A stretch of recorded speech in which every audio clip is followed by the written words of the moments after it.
Sr. Virgílio, que foi meu paciente, e a Dona Cidália, portanto, é a esposa do Sr. Virgílio. E esta conversa é uma conversa, no fundo, para falarmos, enfim, do tratamento que ele fez, mas falarmos basicamente aqui numa situação que eu acho que é importante que seja falada, seja conversada. Muitas pessoas julgam que a hipnose é de facto com uma consulta, 2, 3, estar resolvida. E portanto, que é muito fácil. Só estalar os dedos e estar resolvido. E de facto assim não é. De facto assim não é.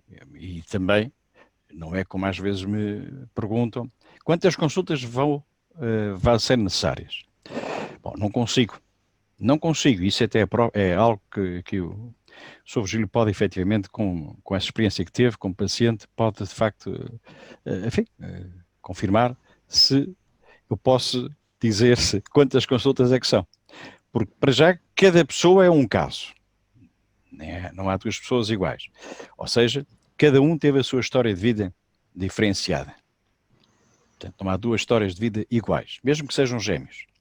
Cada um tem a sua vida, as suas vivências. E, por conseguinte, há ocorrências que acontecem com uns, mas não acontecem com outros. Há uns que ficaram mais marcados, traumaticamente, e outros menos marcados. Depende também se a criança é mais tímida, menos tímida. Portanto, essa é uma explicação que às vezes as pessoas não conseguem entender. Julgam que vêm à primeira consulta, em que é feita a anamnese, e que logo aí eu consigo ficar com uma ideia para lhes dizer quantas consultas vai ser necessárias para o tratamento se completar. Mas não é também assim tão fácil. Porquê? Porque as consultas que se seguem, ou seja, a segunda consulta, nomeadamente, é para testar o sono. Saber programar a mente do paciente, como eu costumo dizer, para poder trabalhar futuramente. Portanto, se essa consulta não correr bem, vai ter que ser repetida. E é necessário que eu tenha um controle absoluto no paciente. Isso é algo que aqui o Sr. Virgílio e aqui a Dona Cidália podem efetivamente me ajudar, enfim, a explicar isso, para que quem nos estiver depois a ouvir compreenda como é que funciona de facto as consultas de hipnose clínica.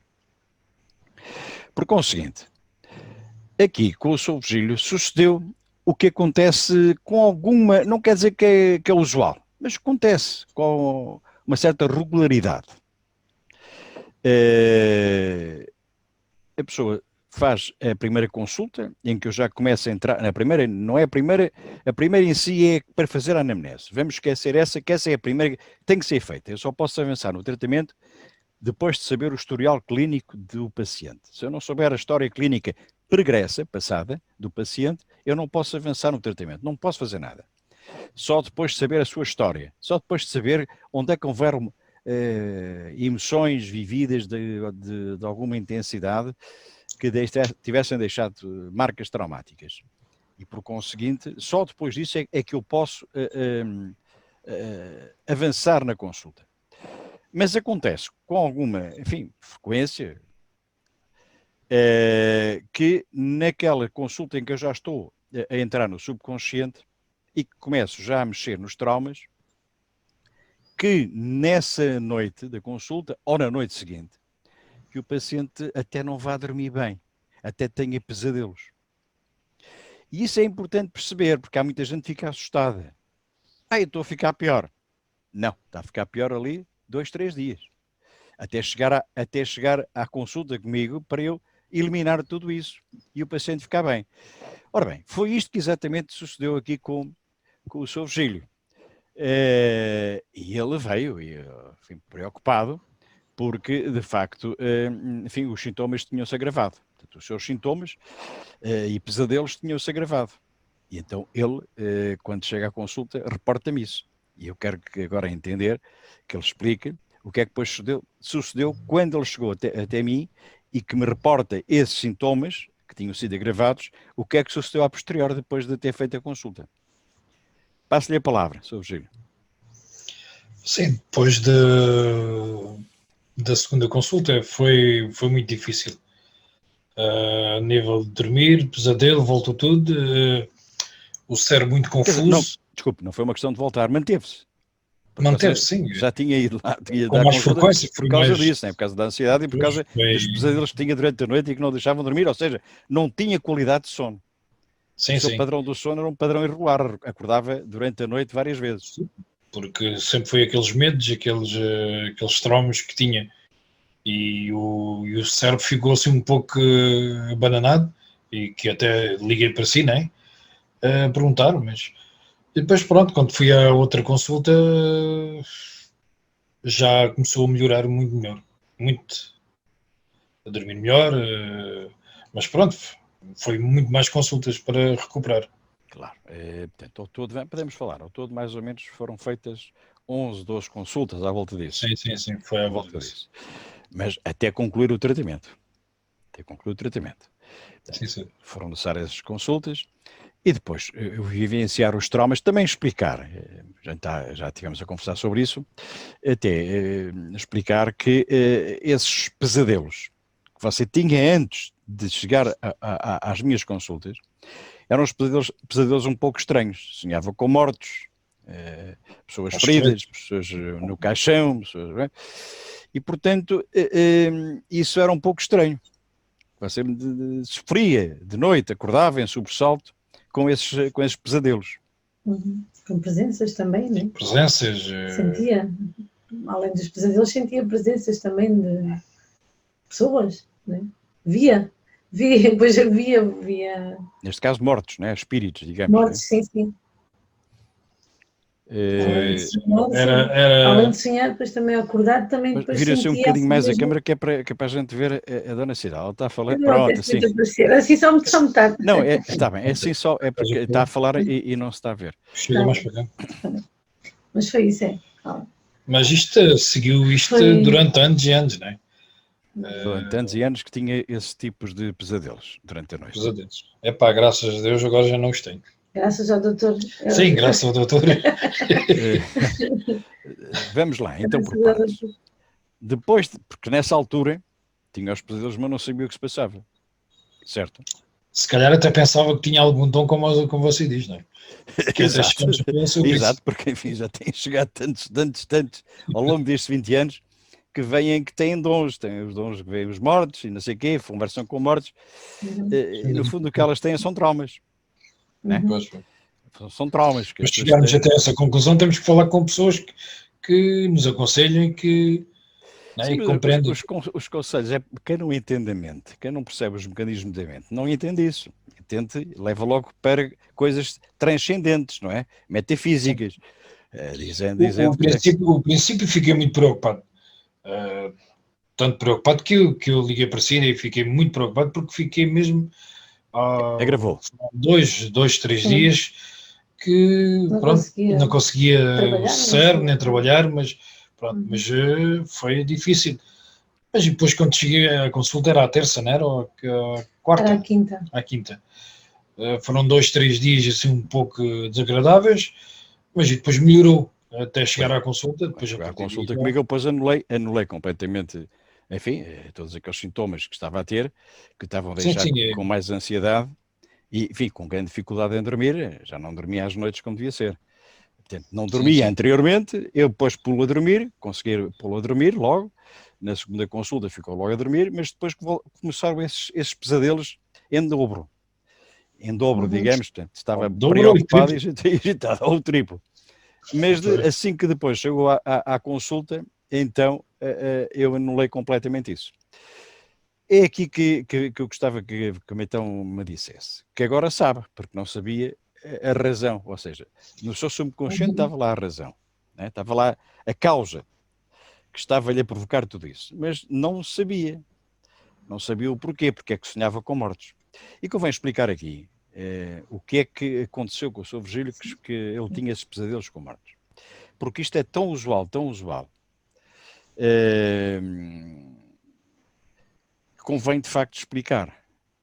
Há muitas pessoas que sonham com espíritos, sonham com mortes, sonham com acidentes e não sei o quê, mas tem a ver com ocorrências que foram vividas em criança. Portanto, situações traumáticas, vividas em tenra idade, que depois marcam para a vida. Ou seja, elas ficam alojadas no subconsciente e mais tarde vão apoquentando sem a pessoa saber o que é que se passa. Claro que para o psiquiatra é muito fácil, dá ali uns ansiolíticos, uns antidepressivos e a coisa vai andando, a pessoa que vai ficando cada vez mais toldada, despersonalizada, portanto, tipo zumbi, como a gente costuma dizer, mas isso não cura. Porque o que está lá no subconsciente, o que está lá na mente, não desaparece com medicação. Diga. Exclusivamente fui ao médico e deram-me isso, né? Tanto que quando ia trabalhar tive quase para não chegar a casa porque bati no separador da estrada, porque deixei-me dormir, né? Porque Exato. aquilo dava-me sonolência, pronto, mas parecia ser um robô e eu joguei aquilo fora. Então, Exato. nunca mais tomei aquilo, né? Pronto, agora, falando efetivamente da causa, a causa foi que, para já, o Sr. Virgílio, e vamos falar basicamente isto, e não falamos de outras coisas mais que não importam. Interessa para aqui. Agora falar especificamente nisto, que é o que estamos a abordar. Uma das causas é que este senhor que estão a ver aqui, a conversar comigo, tinha 3 anos e a avó morreu na presença dele. Explique. Explique palavras suas o que aconteceu. Sim, estávamos todos numa sala, na cozinha, e ela estava a falar muito bem, de um momento para o outro, caiu. E você estava ali junto da avó quando ela morre. Sim. Tinha 3 anos de idade. Sim, em volta de 3 anos. 3 anos. E o que é que aconteceu? Eu já vos explico isso. Mas isso aconteceu no Alentejo, né? Que não há luz, casas escuras e as pessoas só falam, né? E a presenciar coisas que faziam de espiritismo. Pronto, é isso que eu estava a dizer, quer dizer, que aqueles encontros que são tidos junto à lareira, não é? Nas noites frias, e antigamente não havia televisão, não é? Casas que não tinham tema luz, né? Havia muitas casas que não tinham luz, a casa não tinha luz, não é? Era através de candeeiro a petróleo, não é? Sim, era. E, portanto, as conversas que eram tidas ali junto à lareira eram sobre espíritos, sobre mortos. Sim, pois era a conversa normal das pessoas, né? Naquele tempo. Não havia, No interior. não havia nada, não é? Exatamente, a conversa habitual. Por isso é que há muita gente que tem esses traumas e não sabe a razão pela qual os tem. Esses medos, né? Que advêm. Os medos têm, portanto, os traumas têm, os sintomas reportam sempre uma causa. Causa essa que é traumática. Por isso é o que as pessoas têm, são traumas. Quando os traumas são eliminados, como o caso que é o que sucedeu com o Sr. Virgílio, desapareceram todos os sintomas. Pois é uma outra pessoa, completamente diferente. Agora é assim, quando eu vou mexer no trauma, que revivem-se os traumas, e que a dona Cidália, enfim, acompanhou pelo menos 2 vezes, se agora não me traiçoou, ou 2 ou 3. Acho que foi sim. Que assim que fui buscá-la e para assistir, né? Tinha o consentimento do seu companheiro, do seu marido, e portanto veio assistir essas vezes. O que é que viu? Conte lá aqui, que é para quem está aqui a ver depois de perceber o que é que acontece. Como é que ele estava, né? Onde é que ele se transportou? Ok, A criança, para já o que é que eu fiz? Ele estava deitado na marquesa e depois sim. O que é que eu fiz? Que começou a falar com ele? Certo. Eu levantei-o da marquesa. Levantei-o a dormir. Sim. Certo? Eu levantei da marquesa a dormir e depois ele revivenciou os traumas em pé. Sim. E ele estava acordado ou a dormir? Ele estava de olhos abertos. Não, de olhos abertos, quando é a ordem para estar de olhos abertos. Sim, sim, de olhos abertos. Estava completamente no sono pesado e profundo, não é? Mas eu sei o que vi, mas pronto, mas agora estar a descrever... Não, basicamente é só isso, quer dizer, que se ele estava acordado ou estava no sono profundo. E quando ele é desperto, quando eu acordei, não é? Ele estava em pé e não sabia que estava em pé. Sim, essa parte sim. Pronto, ele não sabia que estava em pé. Até chegou a pensar, uma altura que eu digo, então, não se deitou ainda porquê? E estávamos no final da consulta, já tinha passado 1h30. E eu perguntei, mas não se deitou porquê? Uma brincadeira. E ele, mas não deitei, e virou-se para se deitar, julgando que não se tinha Sim, ainda deitado. sim, Certo? essa parte está no final, sim, no final, quando, sim, quando ele foi. Portanto, aqui é para perceber-se o seguinte, é que há hipnoterapias em que as pessoas andam a imaginar coisas e não dormem, não caem num sono profundo, e neste caso, como em todos, com os meus pacientes todos tem que suceder isso, para eu poder tratar e para eles ficarem curados. Portanto, ele foi, efetivamente, estava num sono pesado e profundo e só é desperto quando eu dou ordem para acordar. Mas não lembro do que Uhum. aconteceu. Os olhos abertos, eu dou ordens para abrir os olhos, mas ele continua no estado hipnótico Pois. profundo. No estado Uhum. de hipnose profunda. Gostou do que viu? Sim, gostei, fiquei surpreendida com aquilo que vi. Muito surpreendida. Mete medo? Não, Teve medo? Não. só Não é? fiquei surpreendida pronto, com o transportar dele à criança que ele foi, né? A Sim, essa criança parte, que. essa parte eu gostava realmente também que dissesse. O que é que, Sim, quando fiquei viu muito ele surpreendida.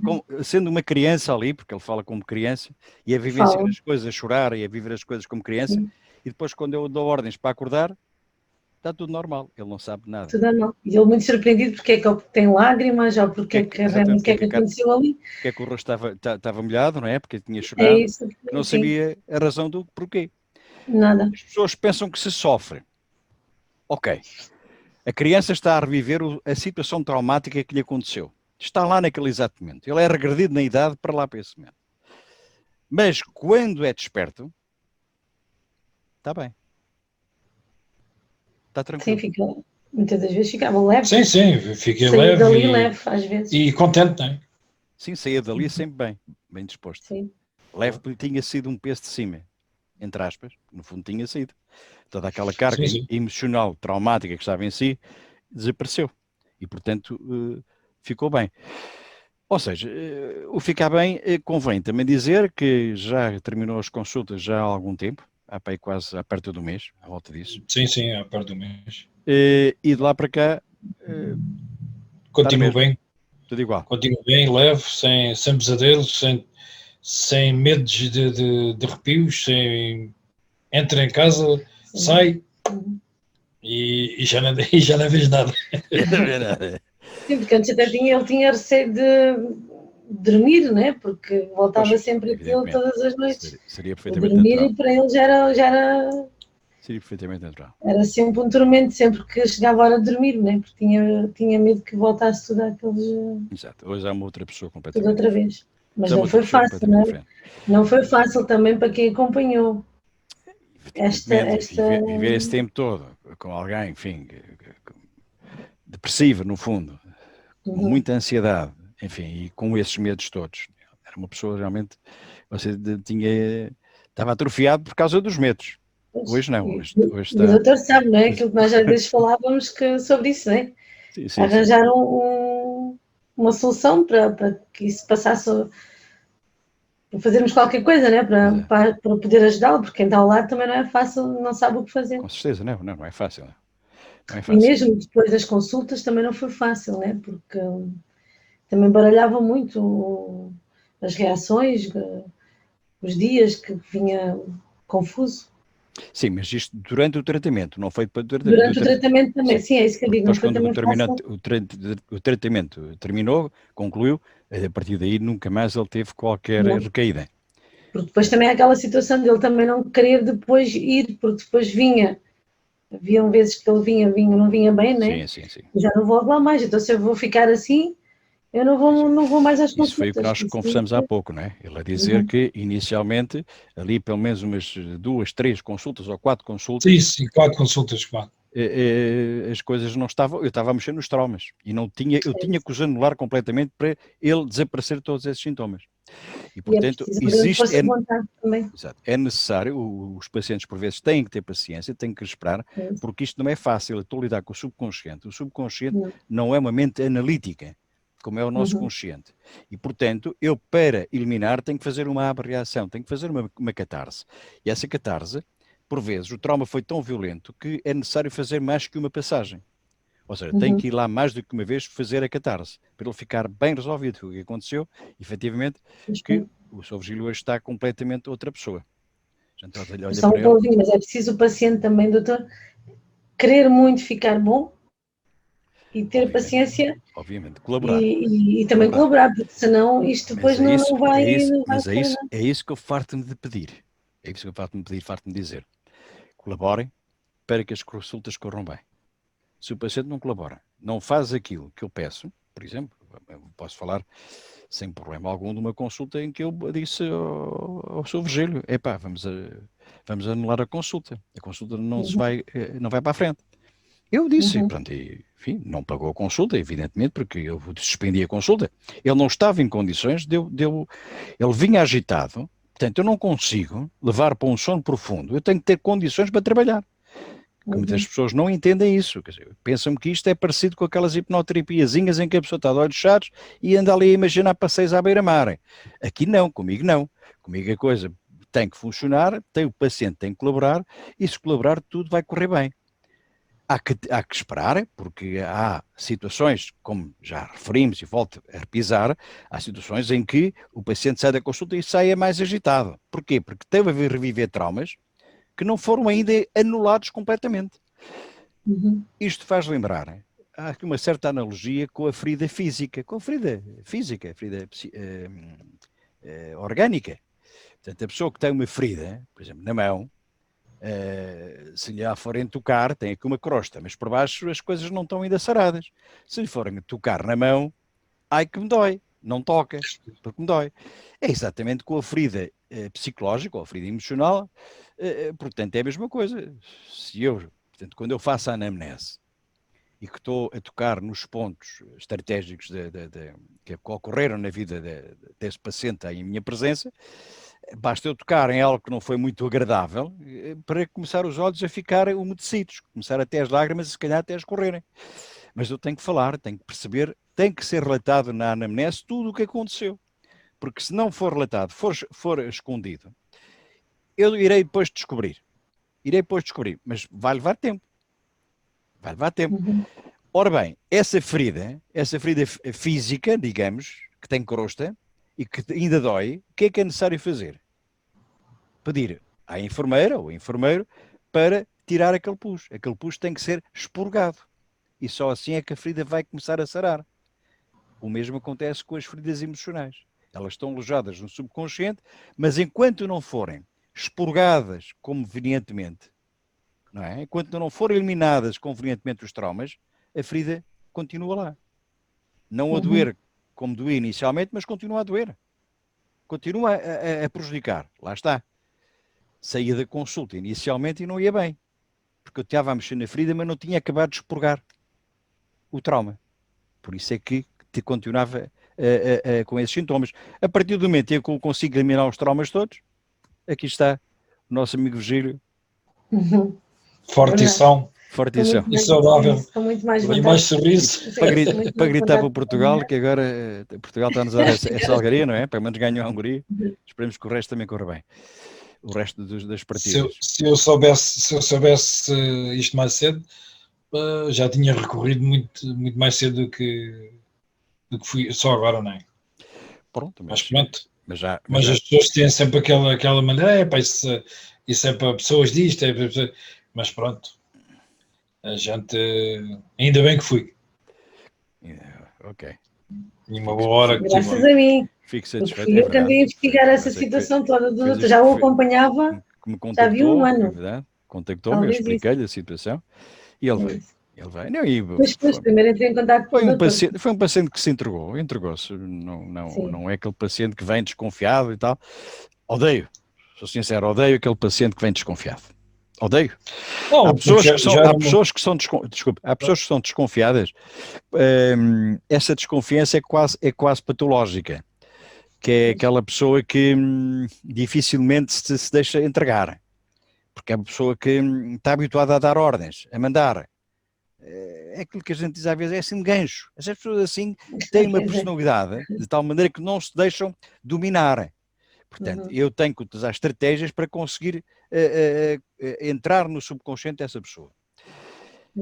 Se a pessoa vai persistindo, obviamente que mais vai retardando o tratamento, mais consultas são necessárias. Se a pessoa se entregar sem qualquer desconfiança, que vai ficar curada, aí vai ficar curada. Se a pessoa colaborar, vai ficar curada. O que acontece com o Sr. Virgílio e com tantos outros que eu já curei nestes 20 anos já passados. A exercer, portanto, aqui a prática clínica. Por conseguinte, obrigado pelo vosso depoimento. Foi um prazer, doutor. Há outras coisas mais para falar, mas não vamos falar porque não importa, não interessa. O que interessa, falamos nesta e para perceber que as consultas levam algum tempo. Não é assim. E aconselho as pessoas que têm o mesmo problema que contactem o doutor, que é para ok, obrigado. ficarem melhor. Obrigado. Sim. Já tenho dito amigos meus, mas pronto, eles têm aquela mania que aquilo não é para eles. Mas não é para eles. Aí fica a tal desconfiança, né? Há sempre a tal desconfiança em relação a... Olha, eu vou, se me permitem, vou falar nisto para vós e para quem depois nos vai ouvir, o seguinte. Eu há uns anos, existe o depoimento deste caso que eu vou falar, existe o depoimento gravado, volta a volta eu ponho no Facebook, mas ele está lá no YouTube. Houve um senhor de Lagos que me chegou até mim por intermédio de uma paciente minha que disse que estava a ser tratada, a ser em Faro comigo, né? Ali na Clínica do Carmo. E esse senhor vem-me perguntar se eu tratava o cancro. Ora bem, ele tinha-lhe aparecido o cancro, ele foi meu paciente, começou a ser meu paciente, portanto, em setembro, e o cancro foi detectado em julho, um cancro no fígado. E, portanto, os médicos, que até o conheciam, disseram-lhe que para ele não tomar nada de medicação nenhuma, nem fazer quimioterapia, nada disso. Apenas aguardar até o momento que eles o chamassem para ele ser transplantado com o rim. Ele veio à consulta, que foi recomendado pela outra paciente, veio à consulta e julgando ele que se calhar vinha apenas e só fazer uma espécie de meditação, não é? Foi isso com a ideia com que eu fiquei a posteriori. Então, não lhe faria bem nem faria mal, estava ali. E foi difícil também conseguir estabelecer o sono pesado, o sono profundo, para conseguir calcinar as células cancerígenas, portanto, a chamada hipertermia hipnótica, que é calcionar o tumor, as células cancerígenas, com a sua própria mente. Eu apenas vou estimular sob hipnose profunda para que a mente vá calcionar, porque nós temos uma espécie de termostato no corpo que quando estamos febris podemos chegar aos 42 graus de febre, né? Aumenta a temperatura do corpo. E o que eu tenho que fazer sob hipnose, com o paciente em hipnose profunda, é fazer com que ele aumente a temperatura do corpo, mas de forma focalizada, ou seja, não vai ser uma temperatura generalizada, mas sim focalizada, para calcinar aquelas células. Por isso é que eu tenho que saber onde é que, efetivamente, o tumor está, para eu poder canalizar para lá a energia, mas é a energia de outra pessoa que eu estou digamos, a projetar. A temperatura tem que estar bastante elevada, mas tem que ser cirurgicamente conduzida. Ora bem, este senhor fez 12 consultas, 9 das quais foi para estabelecer o sono profundo. Não é fácil conseguir manter o sono profundo.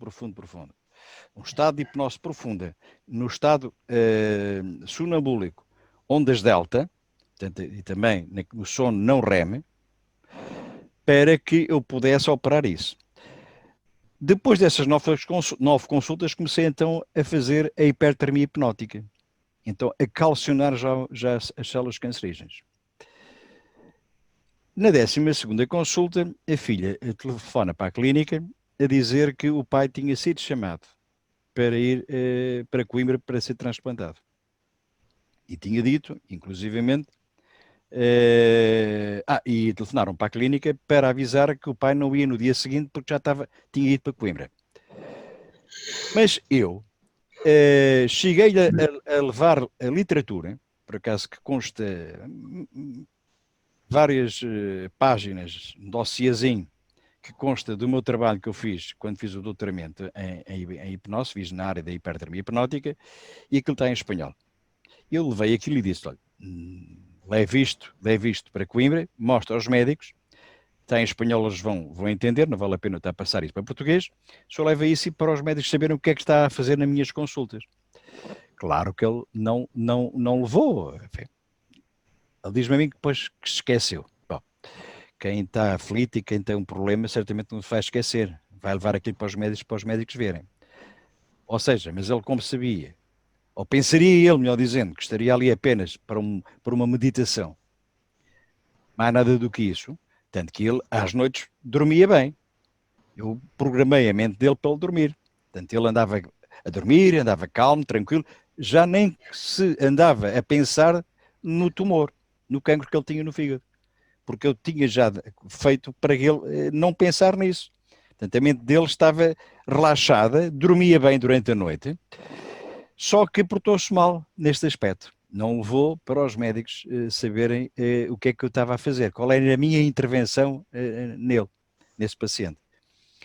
E quando os médicos o analisaram em julho, antes de iniciar o tratamento, tinham visto que, através da ressonância magnética, de biópsia, tinham visto que ele, de facto, tinha o fígado quase tomado, todo tomado. O fígado estava 80% doente. E, portanto, aquilo não havia esperança alguma. A verdade é que ele, após as 12 consultas, é chamado para Coimbra e vai fazer o transplante. Faz o transplante uma sexta-feira, uma quinta-feira, e no sábado, vamos ver, já passou algum tempo, está gravado, está aí num depoimento prestado na rádio São Brás do Portel. Ele esteve comigo na quarta-feira, foi chamado na quinta-feira para o transplante e era para se apresentar na sexta-feira na consulta comigo, porque ele fazia à segunda, à quarta e à sexta. Portanto, dia sim, dia não, a consulta comigo. E a filha telefona na quinta-feira a dizer: o meu pai não pode ir amanhã, porque ele não pode ir à consulta amanhã, porque ele foi para Coimbra hoje para fazer transplantado. Chegando a Coimbra, os médicos levaram logo para o bloco operatório, não é? Para ele ser transplantado, porque eles tinham a certeza que o fígado estava todo tomado. O fígado estava completamente, enfim, estava doente, inutilizado, o cancro tinha se expandido por quase todo o fígado. Surpresa das surpresas. Eu venho a saber, no sábado, através dessa paciente que tinha trazido às minhas consultas, que ela telefona e me pergunta: então o senhor Flantal, né? Não vou dizer o nome do senhor, Flantal, ele não lhe telefonou para o doutor? Eu disse: não telefonou. Mas aconteceu alguma coisa? Não, aconteceu, mas eu não lhe vou dizer nada porque ele vai certamente ligar para si. Mas ele não telefonou. E ela vem à consulta dela, portanto, na semana seguinte, e diz-me para mim: o senhor Flantal, né? Está-se a portar muito mal com o doutor e com outras pessoas que estejam a passar por aquilo que ele passou. O que é que aconteceu? Em Coimbra, transplantaram, tiraram-lhe o outro fígado, que era o dele, e depois do transplante foram escortejar o rim para estudar, para ver qual é o espanto. O espanto disto tudo. O fígado não estava já com cancro. No lugar do tumor, havia como se tivesse sido calcionado. E foi o que eu tive a fazer. Com a mente dele tive a calcionar. Portanto, o tumor desapareceu. O fígado dele estava bom. Não tinha nada. Eles viram isto a posteriori e ficaram estupefactos com a situação. Eu fui informado disto, não é? E depois falo com ele por telefone, sou eu que lhe ligo. Já ele tinha tido alta, já estava cá. E pronto, ele então presta o depoimento dele. Mas depois de ele prestar o depoimento, ele diz isto. Exatamente o que o amigo Virgílio acabou de dizer há pouco. Eu digo a terceiros, mas não se acredita. Pois é. Não se acredita. Ele, enfim, foi ser transplantado quando o fígado dele estava bom, para ser transplantado com um órgão que não era o dele. Ele tinha o dele, estava curado. Não tinha cancro. Pois.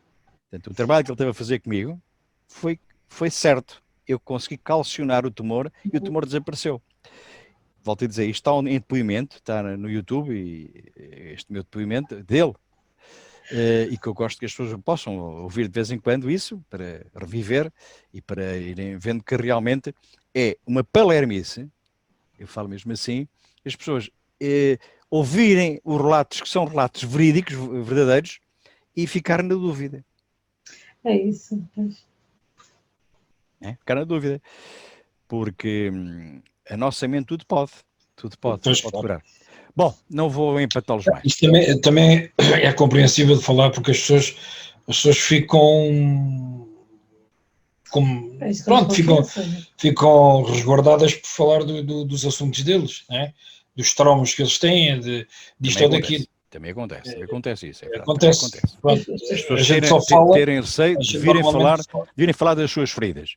Mas para poder tratar eu tenho que saber as feridas dos pacientes. Sim, eu estou a falar quando nós falamos de terceiros, as pessoas se calhar não falam na realidade e tocar no coração dessas pessoas que estavam com isto ou com aquilo e os traumas destes, porque fui lá, mas olha, estive a falar com o doutor, mas pronto, fiquei bem. Mas se está-se a enganar ela própria e está-me a enganar a mim também, que eu não gosto disso. O que eu testo é o paciente vir e eu não poder tratá-lo. As pessoas explicassem e dizer, não, olha, fui lá por isto e por isto. Bom, mas e hoje estou realizado, estou bom, tudo bem. Amigos, isso é o que acontece realmente em alguns casos. Eu vou dar o exemplo que é aquilo que eu costumo dar quando o paciente tem perante mim na consulta na primeira consulta, perdão, na anamnese. Eu quero que as pessoas cheguem ali e falem abertamente sobre a sua infância, perdão, porque eu só quero saber até aos 16 anos de idade. Mais para a frente não me interessa, porque o que sucede a partir dos 16 anos é uma consequência reativa do que vem de trás. Dizer-me, eu tive uma depressão pós-parto ou uma depressão pós-divórcio. Batatinhas. Isso não existe. A pessoa que caiu numa depressão já era depressiva. Já tinha dentro dela a semente da depressão. É exatamente como o Covid. Agora as pessoas ficam em depressão pelo Covid. Mentira. Ninguém fica em depressão com o Covid. O Covid é exógeno. É um vírus que está a provocar, que é um vírus externo ao corpo. É exógeno. Ao passo que a depressão é endógena. Ela já habita no indivíduo. Portanto, toda aquela pessoa que vem a cair em depressão é porque ela tinha a depressão dentro dela. Já era uma pessoa ansiosa. Agora, se alguém entra no consultório e começa a esconder, a não querer relatar a vida dela, ou diz, eu esqueço-me, eu não me lembro dos 7 anos para trás, não me lembro nada. Portanto, está com recalcamento. Ou seja, isto é assim, eu costumo dar este exemplo. É a mesma coisa que alguém entrar no consultório e me dizer isto. Olha, doutor, hoje vai dar um grande filme na televisão. Eu pergunto-lhe, então e que canal é que vai dar o filme? Olha, não sei. Ok. Eu chego a casa, pego no comando e ando a fazer zapping até encontrar o tal filme que ele me falou e que eu gostei, entusiasmou-me ver o filme que me falou. Eu ando a procurar, são 200 e tal canais ali, tal. Ora, agora imagine que a pessoa entra no consultório e diz-me assim, olha, hoje dá um bom filme na televisão. E eu pergunto, em que canal? Olha, dá no canal Hollywood. Ok, eu pego no comando quando chegar a casa e tenho o filme logo em presença. Exatamente a mesma coisa. Esta comparação, esta analogia serve para isto. pelo que se passa na consulta. Se a pessoa não me descreve as coisas de que lhe aconteceram na infância, obriga-me a que eu ande a tatear, ande eu a pesquisar dentro da mente. Eu vou lá descobrir, vou lá encontrar. Mas se a pessoa me disser automaticamente logo, olha, lembro-me, aconteceu-me isto, olha, eu quando era criança estive à beira de um afogamento, ou perdi-me no mercado, ia com os meus pais e perdi-me deles. Isto é um exemplo que eu estou a dar, que às vezes os pacientes não falam nisto, mas têm sintomas, tal como a fibromialgia, têm sintomas. A fibromialgia advém de experiências à beira do afogamento. Mas a verdade é que está a render muito dinheiro a fibromialgia. A muita gente. Vivem da fibromialgia. Há associações criadas em torno da fibromialgia. Que é o que disse há pouco. Há pessoas que parece que não querem tratar-se. Preferem viver assim, de subsídios atrás de subsídios. É mais fácil. E com a depressão, e a ansiedade, com os transtornos, com as doenças mentais, sucede precisamente o mesmo. Quer dizer, não é a medicação que vai curar, o que vai curar é eliminar os traumas. Mas as pessoas duvidam, às vezes, mas o que é isso? O que é a mente? Ok. Se as próprias de outras opiniões, como eu catalogo essas pessoas, né, que andam eternamente com os doentes, a dar medicamentos atrás de medicamentos, até eles entrarem num estado de despersonalização, que depois ficam zombies, não curam e dizem que aquilo é crónico, é para a vida. Mentira. E o meu amigo é a prova disso. Depois de eliminar os conflitos emocionais traumáticos que estavam em si, meu amigo hoje está aí para dar e vender. Isso era lógico. E recomendar. Isso era lógico que se eu entrasse aí no consultório e não falasse daquilo que estava-me a preocupar, claro que nunca mais ficava bem, não é? Obviamente. Se fui à consulta, é claro que tinha que falar sobre isso, não é? Mas também, conforme o doutor fala e nos pôr à vontade, é totalmente diferente que chegar ali e não nos pôr à vontade, não é? E a gente fala de tudo e mal uma coisa. Mas você sabe que eu ponho à vontade. Eu utilizo o bom humor nas consultas. Claro. É isso mesmo. Com as coisas que você diz, vai buscar outras. Ora bem. Okay. E isso também é importante para o paciente também se sentir mesmo que alguém, mais com uma abertura, não é? Mesmo que eu não quisesse falar, eu era obrigado a falar porque as artimanhas ia sempre buscar as coisas, não é? Mas eu, quando fui lá, foi mesmo para falar e foi mesmo para ficar bom. Ou só não ia lá, não é? Há uma parte que eu queria também falar, porque eu sei que também pode ajudar, que é aquela parte em que, antes de mandar deitar, eu devo ali meia hora. É por isso que as consultas são de hora e meia, porque há meia hora que eu tenho que estar ali a partir pedra, como se diz. É isso mesmo. E as pessoas podem pensar assim, mas ele fala para os cotovelos. Quando o paciente vai falar, que era o seu caso, você gosta muito de falar, e eu dizia-lhe assim, calma, não falo que só sou eu a falar. Você dizia assim, inicialmente, antes de eu ter aberto consigo e dizer porque é que eu falo Isso muito, mesmo.